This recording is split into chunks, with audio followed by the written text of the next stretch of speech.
Vedant's Wellness Center, where food become your medicine. Call 905-944-664. నమస్తే, welcome back to IT media. నేను మీ ఝాన్సీ. ప్రస్తుతం మనతో gastro surgeon doctor Srimannarayana గారు ఉన్నారు ఫ్రమ్ మెడికవర్ హాస్పిటల్ నుంచి. ఫర్టింగ్ ఈ వర్డ్ మనం రెగ్యులర్గా వింటూనే ఉన్నాము. అంటే తెలుగులో గ్యాస్ ఫామ్ అవ్వడం, నలుగురిలో ఉన్నప్పుడు ఫర్ట్ చేసినప్పుడు స్మెల్ వస్తుందని కానివ్వండి, ఫుడ్ డైజెషన్ అవ్వనప్పుడు కానీ, మోషన్ ఫ్రీగా అవ్వనప్పుడు, అందరిలో కూర్చున్నప్పుడు నలుగురిలో కూర్చున్నప్పుడు ఫర్ట్ చేస్తే అందరు నవ్వుతారు, అలానే ఆపుకోవడం, ఇంకా గ్యాస్ట్రిక్ సమస్యలను పెంచుకోవడం, ఇలాంటివన్నీ జరుగుతాయి. అసలు ఒక గట్ హెల్త్ అని కూడా ఇప్పుడు అంటున్నారు. కాబట్టి మనం ఎలాంటి ఫుడ్ తీసుకోవాలి, ఎలాంటి ఫుడ్ తీసుకున్నప్పుడు ఈ ఫర్టింగ్ సమస్యలు అనేవి వస్తాయి, ఈరోజు డిస్కస్ చేద్దాము. నమస్తే సార్. సార్, జనరల్గా ఒక క్వశ్చన్ తీసుకోవడానికి కూడా అంటే ఇబ్బందిగా ఫీల్ అవుతూ ఉంటాము, తెలుగులో కానీ ఇంగ్లీష్లో కానీ. మరి నలుగురిలో ఉన్నప్పుడు ఇట్లా బాంబులు వేస్తున్నారు అంటారు, కొంతమంది సౌండ్తో చేస్తుంటారు, కొంతమంది సైలెంట్గా పబ్లిక్లో ఉన్నప్పుడు బాధపడుతూ ఉంటారు. ప్రధాన కారణం ఏంటి ఈ గ్యాస్ట్రిక్ ఫామ్ అవ్వడానికి, ఇలా బ్యాడ్ స్మెల్తో ఇట్లా ఫర్ట్ చేయడానికి? యాక్చువల్లీ అండి, మన హ్యూమన్ బీయింగ్స్లో ఉన్న మెయిన్ ప్రాబ్లం ఏంటంటే మనం జనరల్గా చేయాల్సిన దాన్ని కూడా అబ్నార్మల్గా ఫీల్ అవుతాం అనమాట. లైక్ నేను చిన్నప్పుడు ఎలా ఉంటుంది అంటే, పీరియడ్స్ వచ్చింది అనుకోండి, లేడీస్ అందరూ బయట వేరే చోట హౌస్ నుంచి బయటకు వెళ్ళి పడుకోవడము, దేవుడి గదికి రాకపోవడము, అది జనరల్ ప్రాసెస్. యాక్చువల్గా యూరిన్కి ఎలా వెళ్తాము, మోషన్కి ఎలా వెళ్తాము అనేది, స్వెట్టింగ్కి ఎలా వెళ్తాము, సేమ్ అంతే. పీరియడ్స్ కూడా వెళ్ళటం అనేది కామన్. అట్లాగే ఈ ఫార్టింగ్ ఏంటి అంటే, మీరు సర్జరీ అయిపోయిన తర్వాత, సపోజ్ నేను గ్యాస్ట్రో సర్జన్, సర్జరీ అయిపోయిన తర్వాత నేను పేషెంట్ని అడిగే ఫస్ట్ క్వశ్చనే, బాబు కింద నుంచి గ్యాస్ పోతుందా అంటే. అంత ఇంపార్టెంట్ యాక్చువల్గా. కానీ అదే గ్యాస్ మనం అందరూ పబ్లిక్లో ఉన్నప్పుడు అయితే కింద నుంచి పాస్ చేస్తే, మనం పాస్ చేయడానికి ఇబ్బంది పడతాము, మనం ఏదో పెద్ద తప్పు చేసేసినట్టు ఎదుటిన్న అతను కూడా నవ్వడం మొదలు పెడతారు. ప్రాబ్లం ఏంటంటే, ఎదుటిన్నాడు నవ్వటం మొదలు పెట్టినప్పుడే మనం షైగా ఫీల్ అవుతాం. యాక్చువల్గా that is the general process. మీరు మీరు ముక్కులోంచి గాలి తీసుకుంటున్నారు కదా, ఎక్కడికి పోవాలి? అది కింద నుంచే రావాలి కదా, ఎక్కడికి పోతుంది అది? సేమ్ అదే కాన్సెప్ట్ కదా. సో అంత కామన్ దాన్ని మనం చాలా అబ్నార్మల్గా చేసి, ప్రాబ్లం ఎక్కడ వస్తుంది అంటే, సపోజ్ ఆయన కంప్లీట్గా గ్యాస్ పాస్ చేయలేదు అనుకోండి, ఆ గ్యాస్ మొత్తం లోపల అక్యుములేట్ అయిపోతుంది. అక్యుములేట్ అయిపోయి పెథలాజికల్ బ్యాక్టీరియాస్ రైజ్ అవుతాయి. దాన్నే పాష్ వర్డ్ ఈజ్ గట్ హెల్త్ అనమాట. సో గట్ హెల్త్ ఏంటంటే, సపోజ్ మనం హై ప్రోటీన్ తీసుకుంటున్నాం, high protein high fatty meals తీసుకుంటున్నాం అనుకోండి, అది కంప్లీట్గా మనకి డైజెషన్ అవ్వకుండా మోషన్లోనే వచ్చేస్తుంది అనమాట. సో మోషన్ని మనం ఎక్కువసేపు హోల్డ్ చేస్తే ఏమవుతుందంటే, మనకు లోపల బ్యాక్టీరియాస్ ఉంటాయి. పాలు పెరిగవడానికి కావాల్సిన బ్యాక్టీరియా ఎంత గుడ్ బ్యాక్టీరియా ఉంటుందో, సేమ్ మన బాడీలో కూడా బ్యాక్టీరియా ఉంటుంది. ఆ బ్యాక్టీరియాని మనకి డైజెషన్ చేయాలి. సపోజ్ మీరు ఎక్కువసేపు ఆ ఫ్యాటీ మీల్ని, ప్రోటీన్ మీల్ని బాడీలో ఎక్కువసేపు ఉంచుకున్నాం అనుకోండి, అది డైజెషన్ అయ్యి బ్యాడ్ స్మెల్ని క్రియేట్ చేస్తుంది. సో జనరల్ ఫార్టింగ్ అనేది, జనరల్ గ్యాస్ పాస్ చేయడం అనేది స్మెల్ ఉండదు ఎప్పుడు.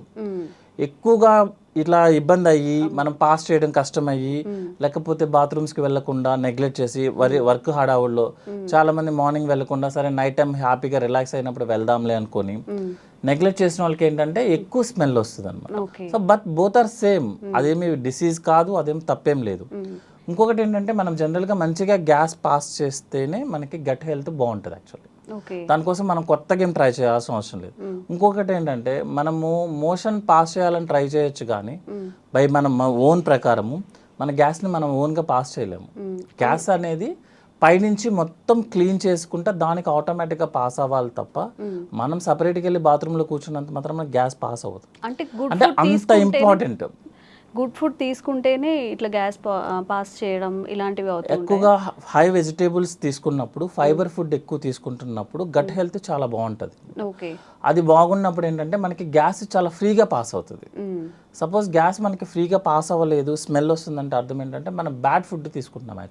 బ్యాడ్ ఫుడ్ అంటే like fatty food, high fatty food, ఎక్కువ ఆయిల్ యూస్ చేయడము, ఎక్కువ ప్రోటీన్స్ తీసుకోవడం వల్ల మనకు ఫార్టింగ్ స్మెల్ వస్తుంది. But passing of gas is very important. అందరిలో కామన్ గా ఉండాలి అంటారా ఈ ఫార్టింగ్ అనేది? ఫార్టింగ్ అనేది కాదండి, మనకి యాక్చువల్గా ఏంటంటే రోజుకి ఒకసారి మోషన్ పాస్ చేయాలి కదా. ఇప్పుడు మన పెద్దవాళ్ళని ఎవరైనా అడిగామనుకోండి, ఏంటి కొంచెం ఇబ్బందిగా ఉన్నా అంటే, ఈ రోజు మోషన్కి వెళ్ళలేదు బాబు అందుకే ఇబ్బంది ఉన్నాయి. మోషన్ మనకి యంగ్ పీపుల్ మనం ఒక రోజైనా పాస్ చేయకపోతేనే మనం చాలా అన్ఈజీగా ఉంటుంది. మీరు ఎంత ఫుడ్ తినండి, ఎంత పెద్ద కంపెనీస్లో ఉండండి, అయినా సరే మీకు మార్నింగ్ వెళ్ళలేదు అనుకోండి, యూ ఫీల్ లైక్ అసలు మీరు ఇబ్బంది ఉన్నట్టు అనమాట. అంటే మీరు ఉన్నట్టే ఫీలింగ్ రాదు, ఆకలి వేయదు. మోషనే అంత ఫీలింగ్ ఉంటే గ్యాస్ పాస్ చేయడం అనేది ఇంకా very important actually. So gas కింద నుంచి పాస్ చేయడం అనేది చాలా ఇంపార్టెంట్, దాన్ని అవాయిడ్ చేయాల్సిన అవసరం లేదు. ఇంకోటి ఏంటంటే మనం ఎవరి కోసమో మన యూరిన్ పాస్ చేయడం ఆపేసిన, గ్యాస్ పాస్ చేయడం ఆపేసిన, ఇట్ విల్ బ్లాక్ అయినప్పుడు మన పేగంతా ఉబ్బిపోతుంది లోపల. సో నెక్స్ట్ ఏంటంటే మూమెంట్ అనేది పైనుంచి కిందకు ఉండాలి. మీరు గ్యాస్ కింద నుంచి వస్తుంది, మీరు ఆపేశారు, గ్యాస్ కింద నుంచి పైకి తంతుంది. So movement will be become abnormal అయిపోతుంది అనమాట. సో అది గ్యాస్ట్రిక్ సమస్యలు వస్తాయి దాని వల్ల కూడా. ఫ్యూచర్లో ఏమవుతుంది అంటే మన పెద్ద పేగంతా ఉబ్బిపోతూ ఉంటుంది అనమాట గ్యాస్తో, దాని మూమెంట్స్ ఆగిపోతాయి అనమాట. సో గ్యాస్ పాస్ చేయడం అనేది వెరీ నార్మల్, అది పాస్ చేయాలి కూడా యాక్చువల్లీ. సార్ జనరల్గా ఏదైనా ఒక ఇష్యూ తీసుకున్నప్పుడు అస్సలు మోషన్ ఫ్రీగా అవ్వకపోవడం, ఫర్టింగ్ రాకపోవడం అది కూడా డేంజరస్. అండ్ అలాగే ఎక్కువగా ఫర్ట్ చేస్తూ ఉంటారు. ఇప్పుడు మీరు అన్నట్టు సరే షై లేకుండా పెద్దవాళ్ళు ఉంటారు, ఒక 50+ లేకపోతే 45+ ఉన్నప్పుడు ఎక్కువగా ఫర్ట్ చేస్తున్నా లేకపోతే ఎక్కువగా మోషన్కి వెళ్తున్నా, ఇది కూడా ఏదైనా సిండ్రోమ్ కిందకి మారే అవకాశం ఉంటుంది. జనరల్గా ఎక్కువగా ఫర్టింగ్ చేస్తున్నారు అంటే అర్థం ఏంటంటే వాళ్ళ ఫుడ్ తీసుకునేది అన్డైజెస్టెడ్ ఫుడ్ మెటీరియల్ ఎక్కువ తీసుకున్నట్లు లెక్క.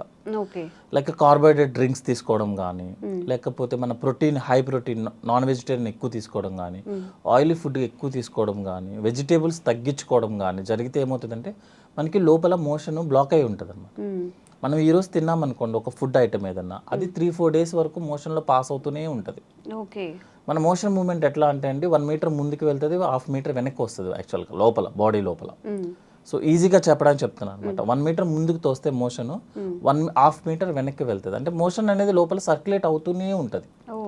సో మంచి ఫుడ్ తీసుకోకపోతే, లైక్ బ్యాలెన్స్డ్ డైట్ అంటాం, అంటే హై ఫైబర్స్ తీసుకోకపోతే, వాటర్ తాగకపోతే, ప్రోటీన్ ఎక్కువ తీసుకున్నా, ఆయిల్ ఎక్కువ తీసుకున్నా మోషన్ మూమెంట్ ఉండదు. ఆ మోషన్ మూమెంట్ ఉండకపోవడం వల్ల లోపల ఉన్న బ్యాక్టీరియా మోషన్ని మెటబలైజ్ చేస్తుంది, చేసి గ్యాస్ని రిలీజ్ చేస్తుంది, ఎక్కువ రిలీజ్ చేస్తుంది.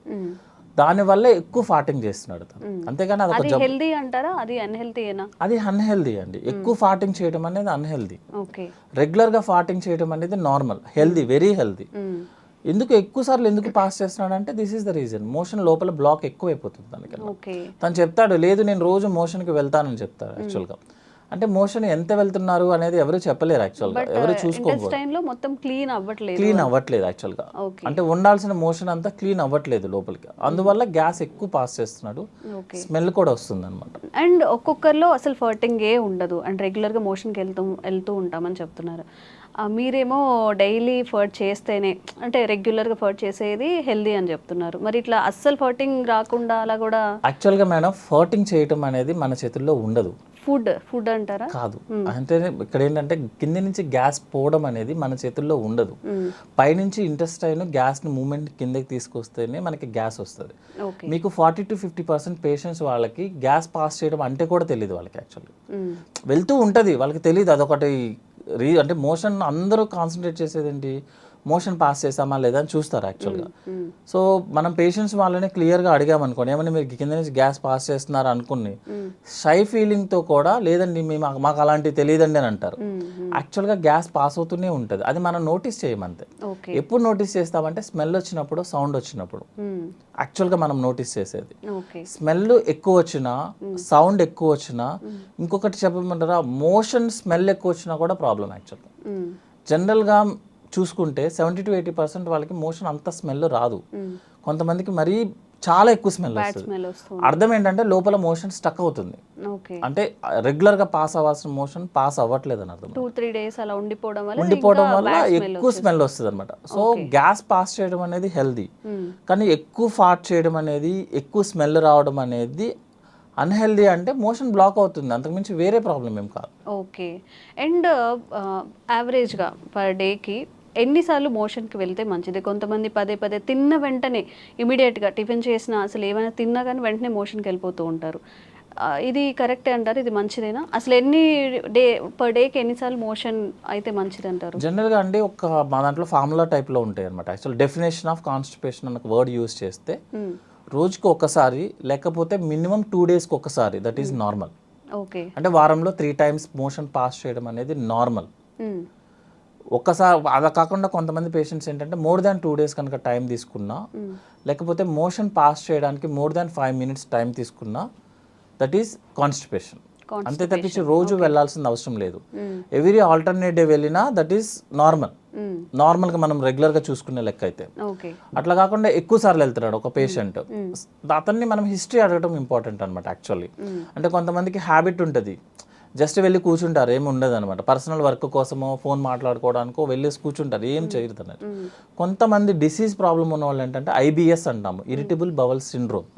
వాళ్ళు ఏం చేస్తారంటే అన్నం ప్లేట్ తినంగానే ప్లేట్ అక్కడ పడేసి పరిగెత్తుతారు. చాలా మందిని చూస్తాం. అదేంటంటే మీకు చిన్నప్పుడు గుర్తుంటే పిల్లలకి పాలు పట్టంగానే మోషన్ పాస్ చేస్తారు, దాన్ని గ్యాస్ట్రోకోలిక్ రిఫ్లెక్స్ అంటారు యాక్చువల్ అనమాట.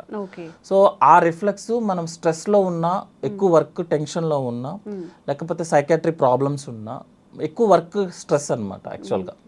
దిస్ వైట్ కాలర్ ఎంప్లాయీస్ ఉంటారు కదా, కనిపించిన స్ట్రెస్ ఉంటుంది, బయటికి సూటుబూటు ఉంటాము, బట్ మైండ్ అంతా స్ట్రెస్లోనే ఉంటారు, వాళ్ళకి ఎక్కువ వస్తుంది అనమాట. వాళ్ళు ఏంటంటే ఫిజికల్ యాక్టివిటీ తక్కువ, బ్రెయిన్ యాక్టివిటీ ఎక్కువ. సో ఏమవుతుందంటే బ్రెయిన్ యాక్టివ్గా ఉన్నప్పుడు మీరు ఫుడ్ తినగానే అప్లోడ్ చేస్తున్నాము, డౌన్లోడ్ చేయాల్సిందే. సో ప్లేట్ అక్కడ పెట్టేసి పరిగెత్తుతారు, వెళ్ళేసి ఎంటీ చేసి మళ్ళీ బాత్రూమ్కి మళ్ళీ 10 minutesలో పరిగెత్తుతారు. అది IBS ప్రాబ్లం యాక్చువల్గా. ఇంకోటి ఏంటంటే వాళ్ళకి కోలికి పెయిన్ ఉంటుంది, అంటే స్టమక్లో నొప్పి ఉంటుంది యాక్చువల్గా. ఆ నొప్పి వెళ్ళి ఎంటీ చేస్తేనే ఆ నొప్పి తగ్గుతుంది. అదేంటంటే it's a mental problem type madam, physical activity లేకపోవడం వల్ల జరిగే ప్రాబ్లం ఇదంతా అనమాట. దాన్ని IBS అంటాము. యాక్చువల్గా జనరల్గా IBSకి ఏం ట్రీట్మెంట్ అంటే రీజన్ ఏంటి, స్ట్రెస్. అది తగ్గించుకుంటే ఆటోమేటిక్గా IBS తగ్గుతుంది. అది తగ్గకపోతే మీరు ఎన్ని మెడిసిన్స్ వాడండి, ఎన్ని కొలనోస్కోపీలు చేయించుకోండి, మీరు ఏమైనా చేయండి, సైకాట్రిస్ట్ దగ్గరికి వెళ్ళి ఎంత ఖర్చు పెట్టండి, మీకు ఆ ప్రాబ్లం తగ్గదు. ఎందుకంటే ప్రాబ్లం వచ్చింది దేనివల్ల, మెంటల్ యాక్టివిటీ, స్ట్రెస్ ఎక్కువ అవడం వల్ల. మీరు అది తగ్గించుకోకపోతే ఈ ప్రాబ్లం తగ్గదు. మీరు చాలా మంది చెప్తారు ఇన్ని కొలనోస్కోపీలు చేసాం సార్ ఏమీ కనిపించలేదు అంటే, ఏమీ కనిపించదు. దానివల్ల మెంటల్ టార్చర్, కొన్ని కండిషన్స్ ఉంటాయండి యాక్చువల్గా. టెస్టుల్లో ఏవి కనిపించకపోతేనే దాన్ని ఆ ప్రాబ్లం అంటారు. మీకు టెస్టులన్నీ నార్మల్ వస్తాయి కానీ పేషెంట్కి IBS. అదే IBS అంటే ఏంటంటే టెస్టులన్నీ నార్మల్ వస్తే పేషెంట్ కంప్లైంట్ చెప్తాడు, that is irritable bowel problem. Okay. And ఇప్పుడు మన గట్లో అలా మీరు అన్న 2-3 days స్టోర్ అవ్వకుండా ఏ రోజుకి ఆ రోజు మోషన్ పాస్ అవ్వాలి అంటే అట్లీస్ట్ ఫుడ్లో కానీ వాటర్లో కానీ ఎలాంటి చేంజెస్ చేసుకుంటే? జనరల్గా 3 to 4 liters వాటర్ తీసుకోవాలండి. 30 minutes వాకింగ్ చేయాలి యాక్చువల్గా, ఫిజికల్ యాక్టివిటీ చేయాలి వాకింగ్ లాగా. వాకింగ్ అంటే ఫోన్ పట్టుకొని కాదు, మనలో మనం వాకింగ్ చేసుకుంటే బెటర్, పీస్ఫుల్గా అన్ని ఫీల్ అవుతూ నడుస్తున్నామని అని ఒకే పేస్లో చేసుకుంటా వాకింగ్ చేయాలి. చాలా మంది ఏం చేస్తారంటే 10 minutes చేసి 10 minutes రిలాక్స్ అయ్యి 10 minutes అట్లా కాదు, కంటిన్యూస్ 30 minutes వాకింగ్ చేయాలి, 3 to 4 liters వాటర్ తీసుకోవాలి. నెక్స్ట్ ఏంటంటే మన బ్యాలెన్స్డ్ డైట్ అంటాము, అంటే 60% కార్బోహైడ్రేట్స్ ఉండాలి, 20% ఫ్యాట్ ఉండాలి, 20% ప్రోటీన్ ఉండాలి. కార్బోహైడ్రేట్స్లో మోర్ ఏంటంటే వెజిటేబుల్స్ ఉండాలి యాక్చువల్గా, more fibre diet, you will pass by motion normally. ఫాటింగ్ కూడా రెగ్యులర్గా ఫాట్ అయిపోతూ ఉంటుంది, స్మెల్ ఉండదు, ఏమి ఇబ్బంది ఏం రాదు. Okay sir, thank you.